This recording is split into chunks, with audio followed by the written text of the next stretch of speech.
Okay, so let me start off by saying that this is the first Dark Knight's Metal I've ever read. And I've seen pictures of the Batman Who Laughs, but I didn't really know anything about him, so I thought, this is a good place to start. Just looking at the cover is dope. The Batman Who Laughs, he's got a little bit of a Cenobites Hellraiser kind of thing, and also, you can tell that this guy's a good dude, because, look, regular people, we find feral children, we just let them go in the woods, and we hope they don't learn the concept of revenge. This guy, he's putting them on leashes. See all these chains, leashes. And he's getting them little outfits to put on. He's turned them into pets. So already, he's better than everyone else. Okay, so I just read Batman Rip. And it starts off with a little bit of a card deck thing. I feel like that's probably in a lot of Batmans because there's not a whole lot of stuff that has a Joker in it, like games. But I mean, it's a pretty great visual. Cards are just like cool forever. And I'm going to skip this next page. Shout out to the copyright gods. Shout out to DNC, the OG of the COUGH. And then, okay, we've got Joker and Batman having a little chit chat, like they do. And of course, what the Joker's going to do is, he knows that Batman's favorite thing is watching a child become an orphan before their very eyes. So he obliges. See, this girl, her parents, blam blam, they're dead. But you know what, she's fine, because the Joker's right there. It might affect her a little bit, but we'll see. And I really like this logo right here. It's kind of the yellows, pretty stark contrast to the rest of the pages, which is kind of like a muted tone. And the kid becoming an orphan, that kind of gives Bruce all he really needs to get untied. And he really starts wailing on the Joker. And see, the thing is, see, get a shot of this. He starts beating him so bad that his teeth start falling out. Now, when you see that in comics and movies and stuff, you're like, holy shit, he is beating that dude mercilessly. When somebody's teeth just starts popping out, and I'm pretty sure the Joker lost a few in this one, you are like just blown away by the ferocity of it all. But then, while I was reading this, I got to thinking, I was like, well, let's be honest here. Is the Joker really taking care of his teeth? I'm going to say no on that one, because I feel like, when the Joker's like, hey, I'm not about to try to do a Joker impression on my first video, but when the Joker's like, hey Harley, can you head down to the bodega, get a couple magazines with some crazy fonts, so we can make our crazy people ransom letters. While you're gone, I'm going to start on my rigorous oral hygiene routine. The Joker's not brushing his teeth. I'm going to call him out on this. And for a dude who's like 80% teeth, I feel like you got to take care of those things. I once saw a guy who had one tooth in his mouth, and I'd bet my life he didn't brush that. So I'm just saying, initially, very shocking with the teeth coming out, but if you think about it a second, he's so crazy, he doesn't, just try to imagine the Joker brushing his teeth. You can't even do it. So, Batman he's losing it, the teeth are popping out. He finally just cracks the Joker's neck. And I feel like I've seen this a couple times where Batman's finally pushed over the edge. But what's cool about this is chemical starts coming out, and we're going to see the effects of that later. And next page is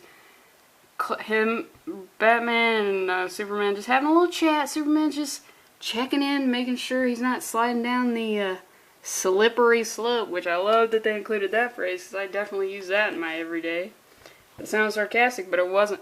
Now I got a quick question here, is what kind of potato is this Superman carved out of? Because that's a potato face. I just want to know. I just want to know what kind of potato he's carved out of. Now this next page is awesome. So Bruce is starting to lose it a little bit. He's called all of his little cronies in. We got Batgirl, we got Nightwing, Red Hood's back there, we got this Robin. He's invited in the Batcave under the guise of training, but he's cranking it up. You can see we got a Robin here with butcher knives. That was pretty shocking. You got like sort of a danger room thing going on. They're kind of suspecting that something may be going down. And, you know, they're all talking to Bruce about it. He lets them know that when he killed the Joker, something happened. So they think that Batman is amping up the training so they can deal with him because he's starting to go wackadoo a little bit. And they start, you know, trying to help. You can see he's like clutching at his cape, and their expressions are sort of weird. I mean, you can't really tell what Red Hood. His eyes look very worried. And then this is what it's gonna be. Like this next page. Oh God, it's so awesome. You can see, Batman just unloads on all of these people. Look at Barbara. She's got bullets on the brain. Look at that. She can't think about nothing but caliber. Nightwing. You know what? Nightwing might make it. He just got a shot in the arm, and well, I mean, he's paralyzed. He could be the new Barbara. Robin just obliterated. Red Hood. He's always ready. He got a couple shots off. But that's not going to help you when Batman is rocking double Uzis. Jesus, double Uzis in close quarters, nobody's alive. He's got a little bit of lipstick on, so you can tell that's when you see a man wearing some lipstick, some bright red ass lipstick. That's rough. Now, I've read this comic like twice, and you know what I would have loved for the next pages? I would have loved if the next page had Alfred coming down and just being like, what's all? I heard shots. While I'm trying to make my tea. What's going on in here? And then he just sees all these dead bodies. Sees Bruce with his CoverGirl face on. That would have been an interesting take on it. You know, just me. I'm always worried about Alfred. You know, kind of a second banana. I always want to know what's going on with them. Cut to a week later. Batman is at the Watchtower. He's taking everybody out. See, Martian Manhunter's guts are just here. His face is just... He looks like, you know, he's just hanging out. He's having a good time. Plastic Man, realistically, he could be loving being stretched out like this. So, doesn't really look like a face of horror. Flash is a little tied up with the Plastic Man. Like, everybody's obliterated. And he's talking about how he used all the weapons that they've confiscated from, you know, Dillon's and everything, and he keeps them in the Justice League trophy room. He plans on using all of them. And this is pretty great because he talks about how Clark wanted to get rid of him, but even when he was sane, Batman sane, he wanted to keep them and know how they worked and everything. So he's going to be using basically all of the souvenirs that they've collected over the years to just murder everybody and everything. And this is why I don't buy souvenirs, man. Because if you buy a souvenir, you better be ready to get murdered by it. Because look, how many people have had their intestines pulled through their urethra from those little state spoons? Too many to count. How many people have had state snowballs just shoved up inside of them until they explode in wintry, glittery, just glass? And that's got glass is technically shrapnel, so you'd be taking out a couple other people. This is why I don't buy souvenirs. Because if you buy a souvenir, you better be ready for the potential to be murdered by it. And of course, Superman's the only one who's left. And he's trying to understand this. I really like this subtle, from the change to the white to the black background. I really like this pose that he's doing too, because it's, the only way I can describe it is like, it's a proud pose. Like, I'm sure Batman's done these, but it's proud, it's like Joker proud pose. I don't know, I just really like the look of it.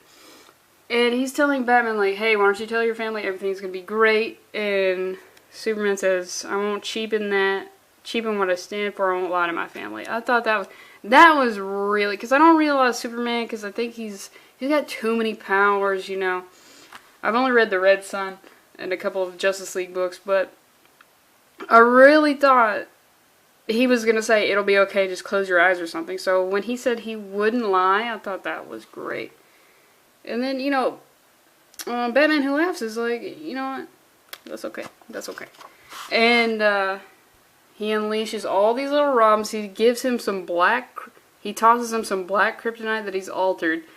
And he just you don't see it, but the score, that can be good. And of course, Batman Who Laughs, he knows about brand deals. He's got to get a logo going. He's got to get that shit popping. And then we cut to Batman Who Laughs is just a look at this Jeffrey Dahmer ass throne he's got here. Just made up of bodies. Just crazy. And you know what's even crazier about this is he's got these Robins chained to him at all times. Do you think he is unchaining these bad boys so they can go rinse off in the bird bath? I don't fucking think so. Do you think he's unchaining these guys from him so they can go sleep in the birdhouse? Do you think? I didn't even see this creepy fuck down here. No way. So what does he have to do cause look, let's be honest. This dead body Dahmer throne right here and these feral stank ass children, they smell so bad. So you can't really tell in this, but this is what he has to do. He has to cut his own nose off to be able to withstand, like, you can't really tell in this, but you'll be able to see it, like, oh look, right here. This guy does not have a nose at all. And I know what you're thinking. You're thinking, Lindsay, you can smell without a nose. The olfactory senses are in there. And I say, come on. Give me a little bit of suspension of disbelief. It's a comic. But he's got no nose. I didn't even notice it the first time I read it. This guy, he is noseless. That is so badass. He has killed everyone. He's got these child slaves in their little outfits. He's got his dead body, dead space convergence throne. And he cuts his own nose off. That's like crazy. You can kill all the people you want to kill, but if you cut your own nose off, I'm like, whoa, this guy, he's a bad dude. And then he hooks up with this dude, Barbados. I haven't read any of the metal. I've read way more Marvel than DC, so I don't really know, but apparently if this guy is gonna listen to this guy has to be, he's gotta be crazy. Look at this. Look at that. No nose. This dude, it's so funny to me that he does have a nose. I love the way, like, this look. I think I like the cover version better. The cover, he's got like way more spikes, and this one's got, you know, a couple more large ones. But it's just like, it's so apparent that he doesn't have a fucking nose. And then we get this splash page, go back to talking about the cards. It just, I really love, like, the posture of him in this. He's talking to whoever that is. He's probably someone really important. Gonna skip this next page. You know, shout out to the copyright gods and DNC, everybody. Because it just shows, like, this hellscape of heroes.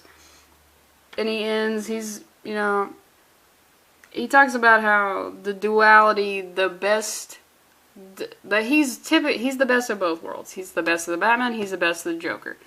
And a Batman who laughs, you see, a Batman who laughs is a Batman who always wins. And it's a secret. You can tell. He's telling him a little secret. But, you know, you kind of ruin the secret when you start just laughing your ass off. Look at that. Got no nose. No nose right there. I really, you know, sometimes in the Joker you get too much with the haws, but this is just super awesome. Definitely go get this. I mean, it's been out for a little bit, so everybody already knows about it who's gonna know about it probably. I skipped over you know, I didn't really rip into it. I just made fun of the things. It's like super good. I wasn't even expecting much out of it because you know, you got the Hellraiser's look with the leather and a little bit of the Hot Topic vibe. Just because spikes, I guess. I don't know. That's where my brain goes. But, oh yeah, there was one thing I forgot also. So, look, this guy, we've established he cut off his own nose. But what else did he do? He blinded himself on purpose. He took fashion over function on this one. Now, I watch a lot of martial arts movies and stuff. Like, the one I can typically think of is Bloodsport, where Jean-Claude, he gets blinded by sand and he ends up kicking ass because he trained for it. There's plenty of martial arts movies from like the 70s and stuff where a character is blind and they still kick your ass. Like, the modern thing I can think of to equate with this is, it's so lame, but Dodgeball. When the leader of like the losers, at the end he blindfolds himself. And if you saw a person blindfold themselves before doing anything, it doesn't matter if it's combat or just like checkers or something lame like that. If someone purposely blind themselves for that like half second before you can see if they've got the skill or not to do it, for that, like, you are like, holy shit. I am fucked. This guy's blind and he's gonna do this? I can barely do this and see. But, so that's what the Batman Who Laughs, he's got his minions, he's got his Dahmer throne, he's cut off his nose and blinded himself, and he's gonna kill everybody. It's just so badass. It's so good. Like, I can't recommend this enough. This is like, I was on the fence about DC Metal, but this is a great character, I think. You just gotta read it, dude.